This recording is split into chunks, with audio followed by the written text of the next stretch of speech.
DTH లీడర్లు Airtel, Tata play విలీన వెనుక నష్టాలు, కష్టాలేనా? భారతీయ ఎయిర్టెల్ తన డీటీహెచ్ వ్యాపారమైన ఎయిర్టెల్ డిజిటల్ టీవీని టాటా ప్లేతో విలీనం చేయబోతున్నట్లు ది ఎకనామిక్ టైమ్స్ నివేదిక తెలిపింది.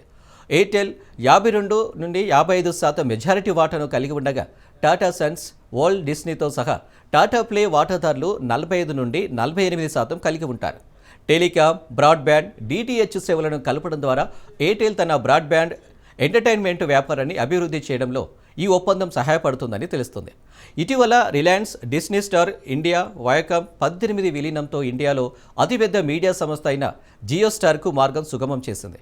విలీనం జరిగితే 2016లో వీడియోకాన్, డీటీహెచ్తో డిష్ టీవీ విలీనం తర్వాత ఇది భారతదేశపు డీటీహెచ్ రంగంలో అతిపెద్దదని అవుతుంది.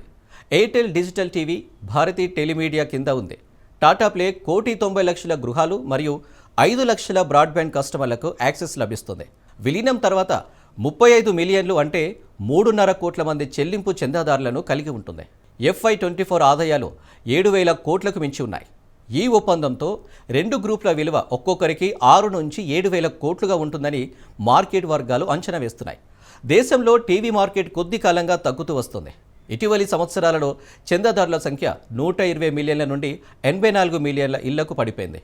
Telecom regulatory authority of India Troy ప్రకారం డీటీహెచ్ వినియోగదారుల సంఖ్య FY21లో 70 మిలియన్లు 7 కోట్ల నుండి 2023-24 ఆర్థిక సంవత్సరంలో 60 మిలియన్లు 6 కోట్లకు పడిపోయింది. ఇది వినియోగదారుల ప్రాధాన్యతల్లో స్పష్టమైన మార్పు. సాంప్రదాయ టీవీ సేవల మార్కెట్ తగ్గిపోతున్నట్లు తెలుస్తుంది. మరోవైపు టెలికాం ఆపరేటర్లు ఓటీటీ కంటెంట్ పెరుగుతున్న ట్రెండ్ నుండి ప్రయోజనం పొందేందుకు బాగానే ఉన్నారు. విస్తృత టెలికాం, బ్రాడ్బ్యాండ్ ప్యాకేజీలలో భాగంగా ఓటీటీ సేవలను అందించడానికి మెరుగైన సన్నద్ధతను కలిగి ఉన్నారు.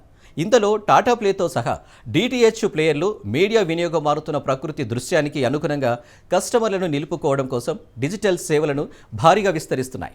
భారతీ టెలిమీడియా, టాటా ప్లే రెండు కూడా ముఖ్యమైన నియంత్రణను, అడ్డంకులను ఎదుర్కొంటున్నాయి.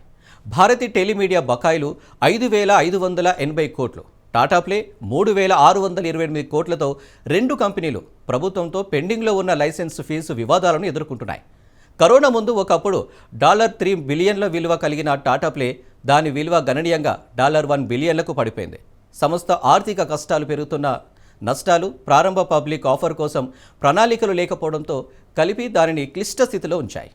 ఈ సందర్భంలో భారతీ ఎయిర్టెల్తో విలీనం టాటా ప్లే తన వ్యాపారాన్ని పునరుద్ధరించడానికి, కొత్త వృద్ధి మార్గాలను అన్వేషించడానికి తాజా అవకాశాన్ని అందిస్తుంది. విలీనానికి తగిన శ్రద్ధ త్వరలో ప్రారంభమవుతుందని భావిస్తున్నారు. ప్రతిదీ ప్రణాళికబద్ధంగా కొనసాగితే ఈ ఒప్పందం భారతదేశ టీవీ, బ్రాడ్బ్యాండ్ మార్కెట్ను పునర్మించే అవకాశం ఉంది. వారి బలాలను కలపడం ద్వారా రెండు కంపెనీలు పెరుగుతున్న పోటీతత్వం, అభివృద్ధి చెందుతున్న మీడియా, టెలికమ్యూనికేషన్ రంగాలలో బాగా పోటీ పడగలవు. పెరుగుతున్న వినియోగదారుల అవసరాలను తీర్చగల సమీకృత సేవలను అందిస్తాయి.